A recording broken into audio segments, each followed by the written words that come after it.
नमस्कार, मैं विजय शर्मा और आप देख रहे हैं जयवर्धन न्यूज़। बात करते हैं राजसमंद की आज प्रमुख खबरों की। इन दिनों कोरोना के भयावह रूप को देखकर स्तब्ध हूँ। कई रिश्तेदारों व राजसमंद के परिचित मित्रों की अचानक मृत्यु अत्यंत दुखी कर रही है। पत्रकारिता के लिए फील्ड वर्क के कारण कुछ शुभचिंतक मुझे भी रोज़ फ़ोन करके हिदायत दे रहे हैं। इस समय सभी को अत्यंत सावधान रहने का है। आमेट निवासी एक परिचित पंडित जी के पिताजी 2 दिन पूर्व कोरोना की भेंट चढ़ गए। वहीं आज खुद पंडित जी की 38 वर्ष की उम्र में मृत्यु हो गई। इस तरह सिर्फ 2 दिन में घर से पिता पुत्र की अर्थी उठना एक परिवार के लिए कितना कष्टदायक होगा, यह सोच करके ही रूह कांप जाती है। कोरोना के बढ़ते मामलों में हमारी चिकित्सा व्यवस्था खुद हाँफने लग गई है। फिर भी धन्यवाद है उन डॉक्टर्स व सहायक कर्मचारियों का जो इस विकट परिस्थितियों में भी अपना हौसला रखकर कार्य कर रहे हैं। इस दौरान मैंने एक वरिष्ठ चिकित्साकर्मी से बात की तो पता चला कि अभी ज़्यादा दिक्कत उन मरीजों से हो रही है जो बहुत ज़्यादा गंभीर होने की स्थिति में अस्पताल पहुंच रहे हैं, जबकि हल्के सिम्टम्स मिलने पर घर पर ही रहकर अनदेखी किए जा रहे हैं। बेहतर यह हो कि सर्दी खांसी या बुखार होने पर तुरंत डॉक्टर को दिखाएं। आयुर्वेदिक या होम्योपैथी चिकित्सा पद्धति भी इस बीमारी में बेहतर कार्य कर रही है। इस चिकित्सा पद्धतियों का भी इस्तेमाल हम कर सकते हैं, मगर थोड़ी सी लापरवाही आप और आपके परिवार के लिए जानलेवा साबित हो सकती है। कुछ दुकानदार अपनी दुकान बंद होने से चिंतित हैं, मगर मेरा मानना है कि जो दुकानें खुल रही हैं वे ज़्यादा चिंताजनक है। सब्जी व किराने की दुकानों के बाहर लापरवाह भीड़ कोरोना की फ्री सप्लाई करती दिखाई दे रही है। कोरोना की इस भयावहता के बावजूद कुछ लोगों के मास्क गले में लटके हुए दिखाई दे रहे हैं, जो चालान से तो बचा सकते हैं मगर वायरस को खुला निमंत्रण देते दिखाई दे रहे हैं। सब्जी व किराना भी 7 दिन में एक साथ लिया जा सकता है।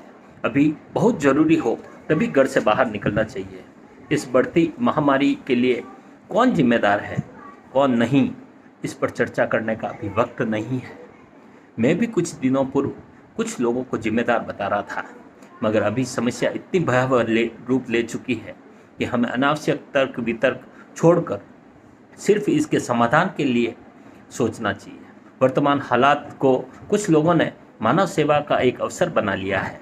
इस आपातकाल में भेरूलाल जाट, कृष्णा आचार्य, गौरव जोशी, पंकज बाफना सहित बहुत से ऐसे नाम हैं जो मरीजों को पर्याप्त चिकित्सा सेवाएं दिलाने में मदद कर रहे हैं, जो धन्यवाद के पात्र हैं।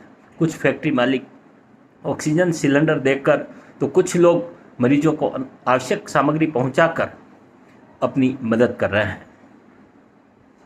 मुझे लगता है परमात्मा इस अवसर पर सभी की परीक्षा ले रहा है। 1 मई से 18 साल से 45 साल के युवाओं का वैक्सीनेशन प्रारंभ होगा और वैक्सीन के बाद लगभग 2 माह तक हम रक्तदान नहीं कर सकेंगे, तो इस कारण से अस्पतालों में रक्त की कमी हो सकती है।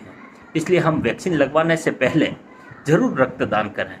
यह मानव जाति पर संकट का समय है, अतः मैं सिर्फ यही कहना चाहूँगा कि हमारे लिए बेहतर यह होगा कि हम सभी अपने सामर्थ्य के अनुसार इस महामारी के समाधान का हिस्सा बनें और कम से कम अनावश्यक लापरवाही न करें। सादर धन्यवाद।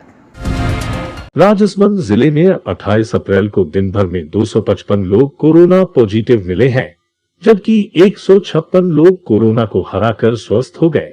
मुख्य चिकित्सा एवं स्वास्थ्य अधिकारी डॉक्टर प्रकाश चंद्र शर्मा ने बताया कि 255 नए पॉजिटिव मिले हैं। इस तरह अब सक्रिय पॉजिटिव 2881 हो गए हैं। इसके अलावा फरारा में एक व्यक्ति की मौत हो गई, जबकि कोरोना संक्रमण से प्रतिदिन 2 से 3 मौतें हो रही है, लेकिन चिकित्सा महकमा रिकॉर्ड में नहीं बता रहा है। ऐसे में कोरोना से मौत के आंकड़े छुपाने की चिकित्सा विभाग की करतूत भी सामने आ गई। बताया कि आमेट में 43, भीम में 22, देवगढ़ में 27, तुम्भलगढ़ में 11, खमनोर में 27, रेलनगरा में 24, राजसमंद ग्रामीण क्षेत्र में 17, नाथद्वारा शहरी क्षेत्र में 35 और राजसमंद शहरी क्षेत्र में 49 लोग पॉजिटिव पाए गए हैं। भीम और देवगढ़ अस्पताल में कोविड केयर सेंटर के लिए भीम विधायक सुदर्शन सिंह रावत द्वारा 69,44,000 रुपए का बजट जारी किया है। इससे आईसीयू, वेंटिलेटर, वीआईपी पर ऑक्सीजन कंसंट्रेशन मशीन खरीदी जाएगी। इससे दोनों ही अस्पतालों में कोरोना पीड़ित को त्वरित व व्यवस्थित उपचार मिल सकेगा। विधायक रावत ने कहा कि कोरोना महामारी की दूसरी प्रचंड लहर से निपटने के लिए मुख्यमंत्री अशोक गहलोत के नेतृत्व में कांग्रेस सरकार कोई कसर नहीं छोड़ेगी। तो राजसमंद जिले के कुमारिया तहसील मुख्यालय के ग्राम सेवा सहकारी समिति पर समर्थन मूल्य पर चना व गेहूं खरीद शुरू कर दी गई। यहां 22 किसानों की खरीदी हो चुकी है, जिसमें 15 क्विंटल गेहूं तथा 11 क्विंटल चने की खरीद हो चुकी है। सहकारी समिति व्यवस्थापक मांगीलाल भील ने बताया कि सभी किसानों को समिति द्वारा बहुत अच्छी व्यवस्था की जा रही है। 5 क्षत्रिय कुमावत समाज महादेव जी गलवा चौकी की बैठक अध्यक्ष तुलसीदास के सानिध्य में आयोजित की गई। बैठक में तय गया कि शादी समारोह में सरकार द्वारा तय संख्या में ही मेहमान शामिल होंगे, जबकि किसी का निधन होने पर भी बैठक नहीं रखेंगे। साथ ही कोई सामूहिक भोज नहीं रखना भी तय किया गया।